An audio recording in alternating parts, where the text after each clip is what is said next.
Lass mich raus, lass mich raus. Nee, Quatsch, ich will ja rein. Lass mich rein, lass mich rein. Ja, am Forellensee kann man nicht früh genug sein, nicht? Ich bin heute unterwegs für euch an einem Forellensee, in den ich mich verknallt habe, weil er richtig schön gelegen ist hier in Holland. Und hin und wieder suche ich die auch auf, weil ich weiß, dass das auch sehr beliebt bei euch ist. Und jetzt stehe ich hier und warte vor verschlossenen Türen. Und das liegt daran, dass ich früh dran bin. Auch wer Forellen fangen will, sollte zeitig am Platz sein. Und es gibt noch viele andere Dinge, die man auch am Forellensee beherzigen muss, wenn man erfolgreich sein will. Ich will aber gar nicht erfolgreich sein. Ich will heute meinem Kumpel Hansi und meiner Moni ein bisschen auf die Finger gucken. Natürlich werde ich auch selber Würfe machen und vielleicht auch eine Forelle fangen.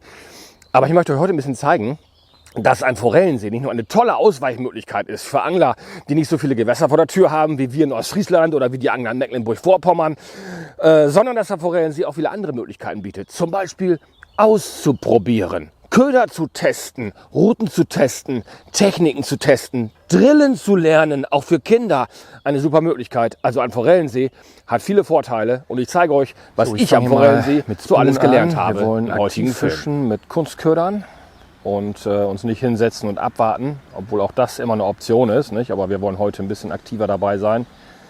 Da ist ein Spoon immer eine gute Idee.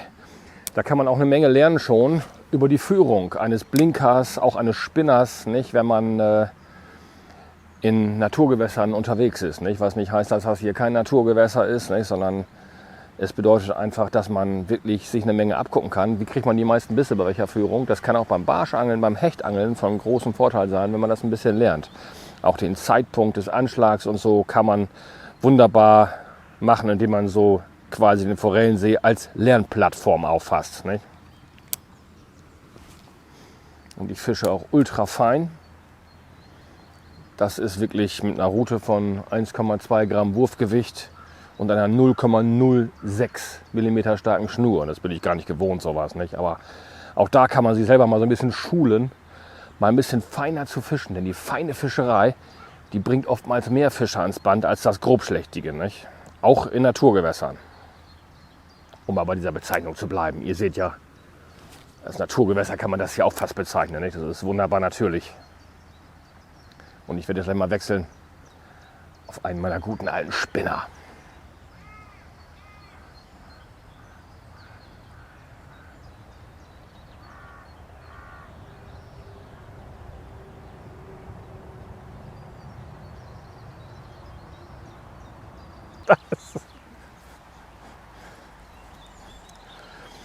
Ich kann am Forellensee auch nur Hechte und Barsche fangen. Auf so einen winzig kleinen Wurm hier gewechselt. Und ihr seht, Barschangeln klappt damit auch. Da kann ich schon mal loslegen im Naturgewässer. Hoffentlich werden sie da größer.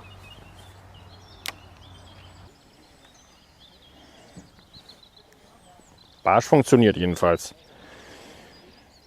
Gute Erkenntnis. Muss nicht immer Dropshot sein.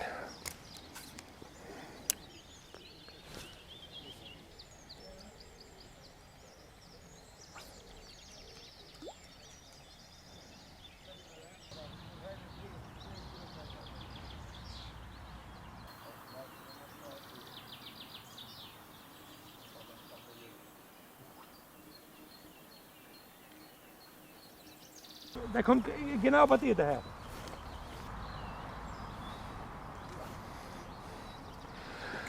Traumhaft an so einer Anlage ist natürlich auch, dass das alles rolligerecht ist, nicht? Und der Rollifahrer ist der Einzige, der hier zeigt, wie man angeln kann, ne? Und das ist kein schlechter. Das ist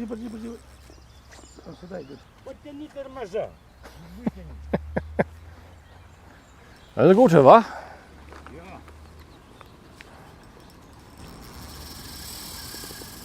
Не отпускай так тормоза тут. Weißt du, wie der zieht? Guck mal hinter, der reißt ab. Guck mal hinter auf die Route. Guck mal hinter die Route. Route. Zieht er raus, zieht er raus. Schneller, schneller, schneller, schneller, schneller, schneller. Jetzt zieht euch die andere Route durch. Dann machen Bügel lieber auf. Lass ihn gehen, lass ihn gehen. Dann lass ihn gehen. Lass ihn gehen.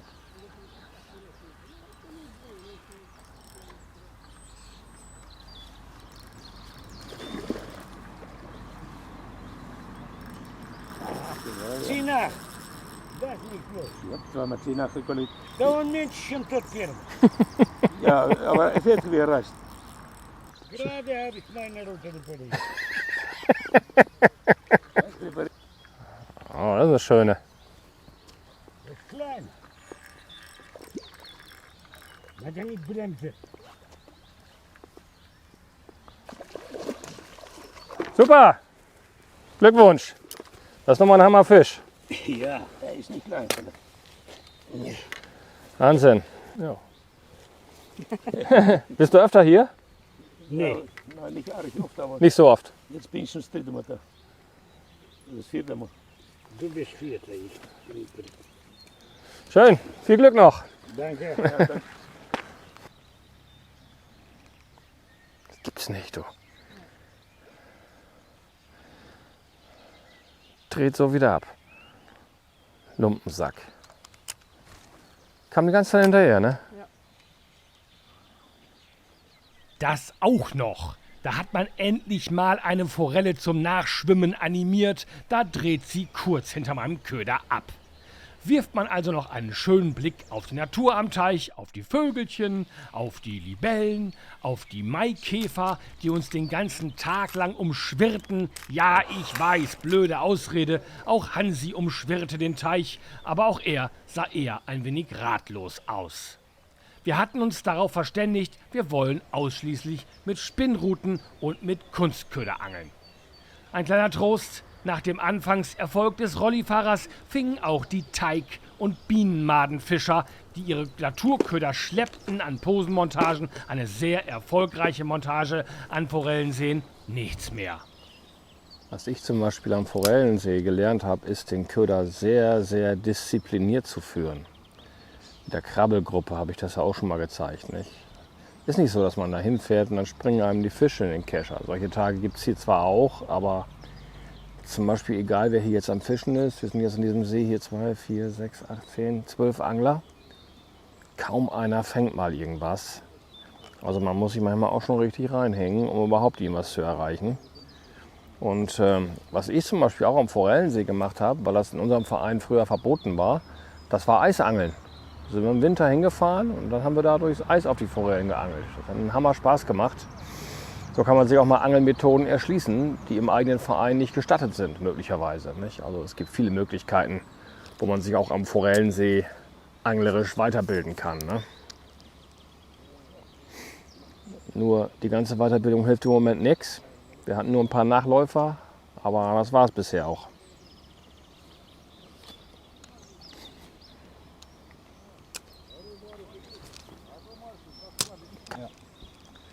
Da kommen gerade wieder welche.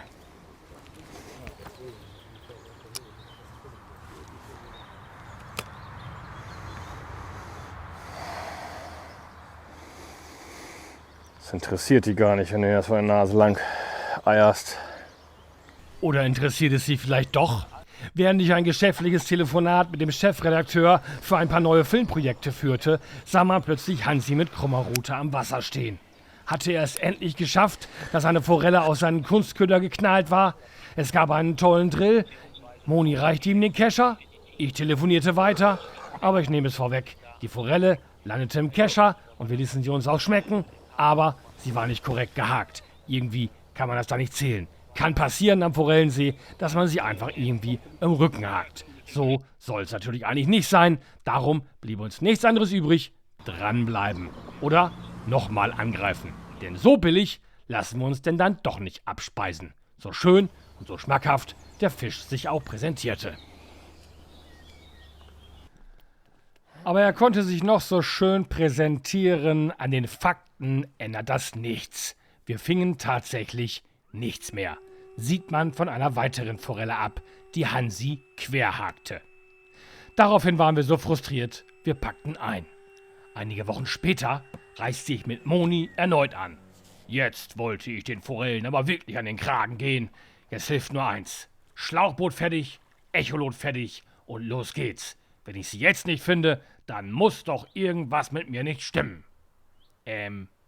Nicht wirklich, oder? Und dann auch noch klopfen?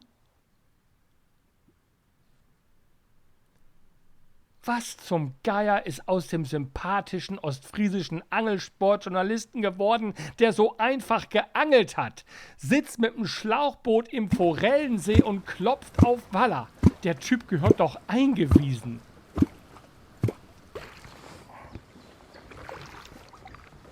Was denkt ihr jetzt gerade? Nicht dein Ernst, Matze, oder? Ist schon schräg aus, ne? Hier voll bestückt mit Echolot und Wallerholz. Ja, was ist der Hintergrund dieser verrückten Aktion? Der Bert, der diesen Forellensee hier betreibt, der möchte gerne hier in diesen See Aale einsetzen, damit man hier schön auf Aal angeln kann. Das Problem ist, sowohl er beim Rasenmähen am frühen Morgen als auch ein Jäger, der kürzlich hier war, haben einen Waller gesehen. Meinen sie jedenfalls. Der darf ja eigentlich gar nicht sein. Wie er reingekommen ist, weiß niemand so genau. Aber sie glauben, es könnte ein Waller sein. Und meine hochtrabende Aufgabe ist jetzt, mit den wenigen Kenntnissen, die ich habe von Stefan Seuss und Dirk Ditters, herauszufinden, ist hier wirklich ein Waller. Mit meinem Echolot versuche ich jetzt mal dahinter zu kommen. Steigt hier vielleicht tatsächlich irgendwo ein Waller. 2 bis 4 Meter tief hier. Und der Grund ist eigentlich, wenn man mitten drauf ist, recht strukturlos. Dann gucken wir mal, was sich hier jetzt tut, wenn ich noch ein bisschen klopfe.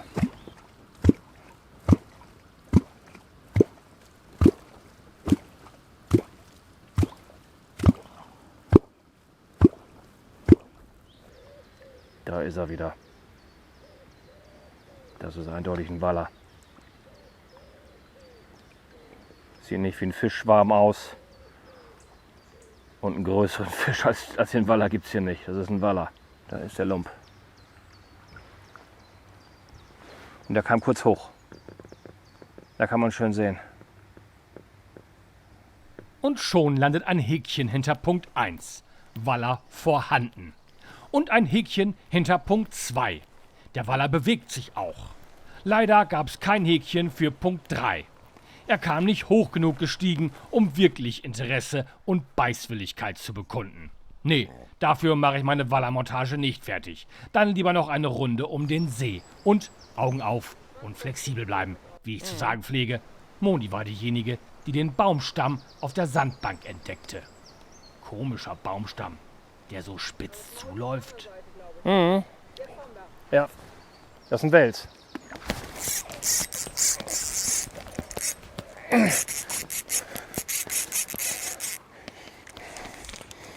Ja, das ist schon mal bestätigt. Waller ist drin.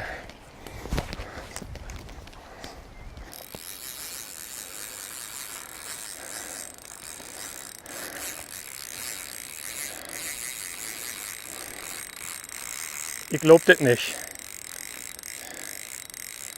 Ich glaube, da habe ich eine Weile mit zu tun.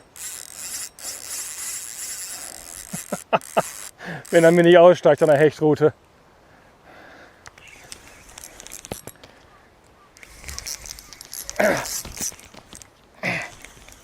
Volles Rohr auf mich zu.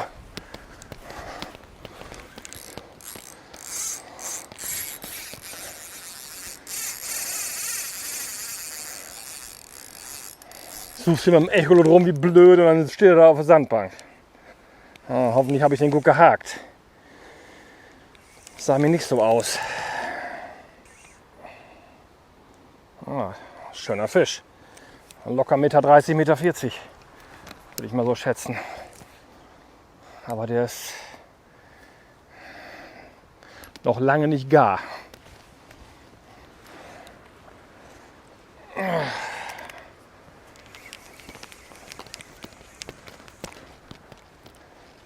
Boah, guckt euch mal den Schwall da an.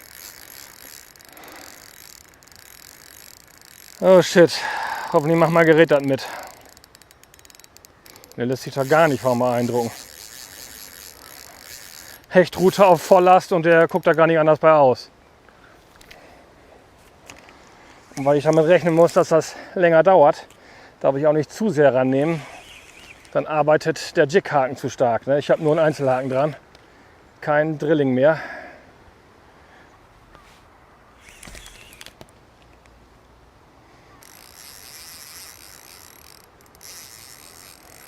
Mein Finger an der Spule beeindruckt ihn nicht wirklich, nur mein Fingernagel wird heiß. Scheiße. Das hat so groß hätte ich nicht gedacht.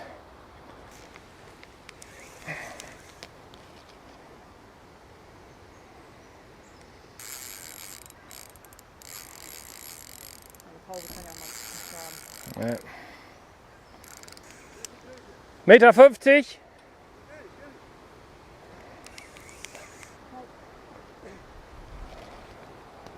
Das wird noch dauern. Wir können es probieren, wir sehen es dann. Sonst tragen wir ihn zusammen. Aber es wird schwierig, ob der Haken das schafft.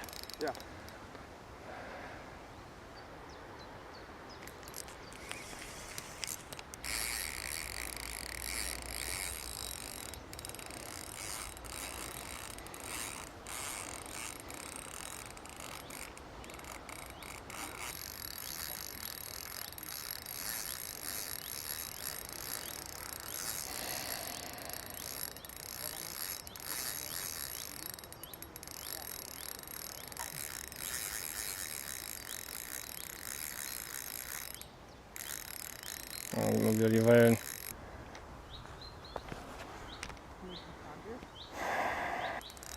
Nee. Ja. Schlägt mir der Schwanzflosse drauf. Stinksauer.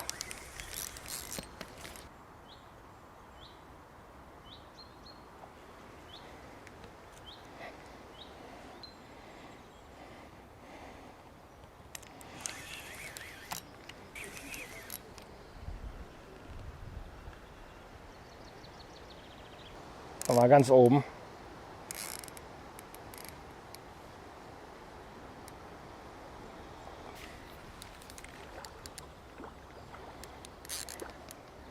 Oh, so groß ist er gar nicht. Er passt in die Wanne.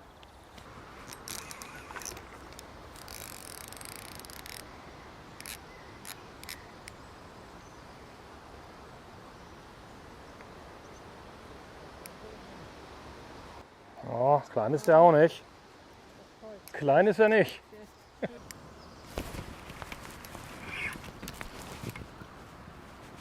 Oh, das hat er richtig gelegen. 1,30 Meter, 1,40 Meter.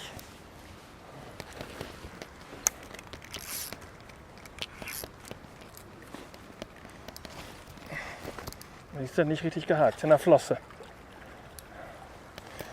Ja, hol den Kescher her. Das wird so nix. Den ursprünglichen Plan, den Waller schlichtweg per Handlandung ans Ufer zu hieven, musste ich in Sekundenbruchteilen über den Haufen werfen.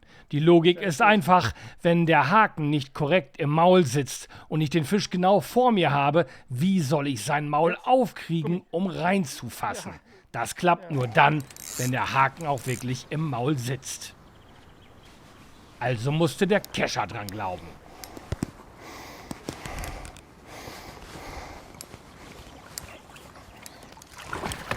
Ja. Da ist er.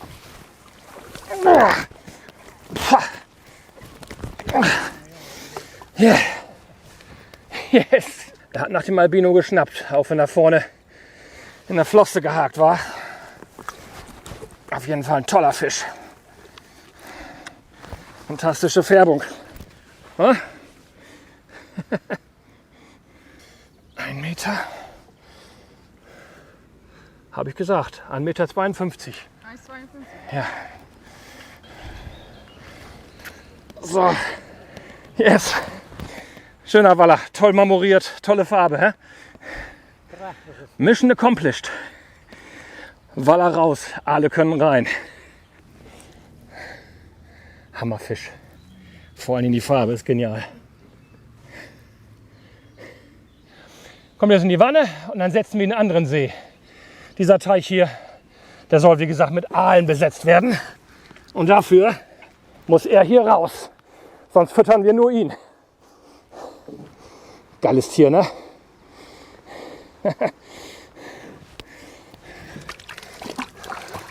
Okay, wollen wir es zusammen oder?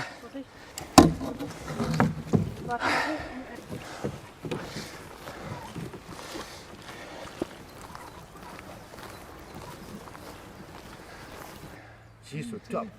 Sah gut aus? Wunderschön, alles gut. Top. Na, Richtig schöner Fisch. das mal hinfahren. Ja. Ein neuer Fisch, hä? Zufrieden, ne? Ja. Top. Gehst mal einmal in die Runde, Mausi, dass du auch mal rumschwenkst. Okay. Die fangen wir mit denen.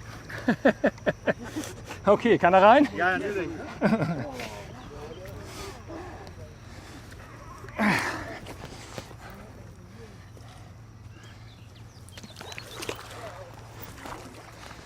So. Success.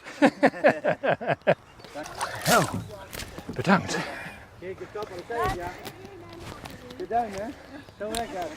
Die schönsten Geschichten schreibt ja immer das Angeln selber, nicht?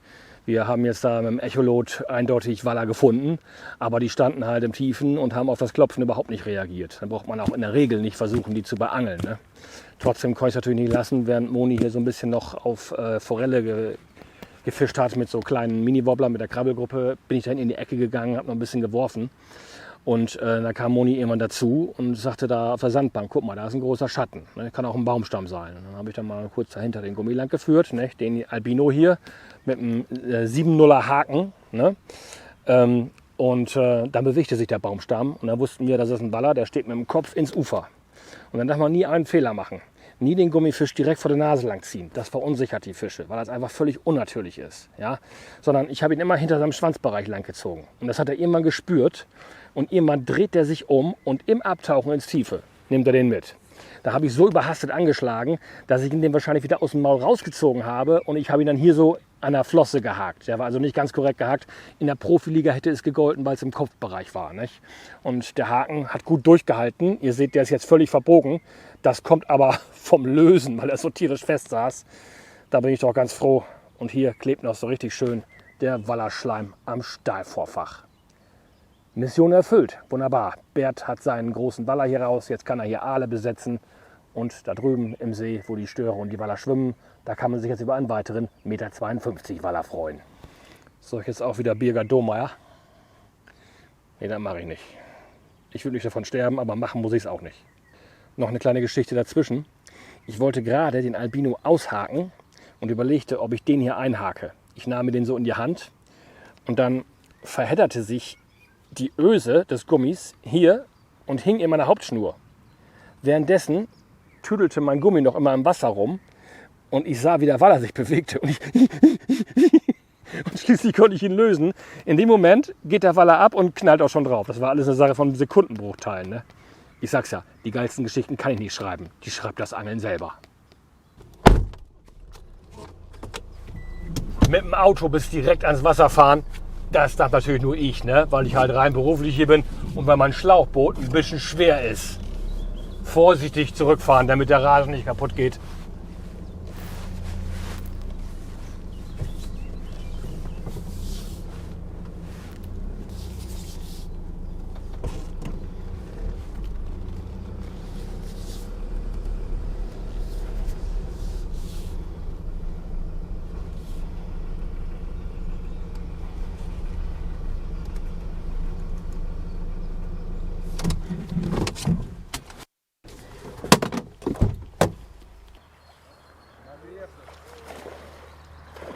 Ja, sauber, Hansi. Ah, shit. Aber sah toll aus, wie sie hier vor mir lang geflankt ist.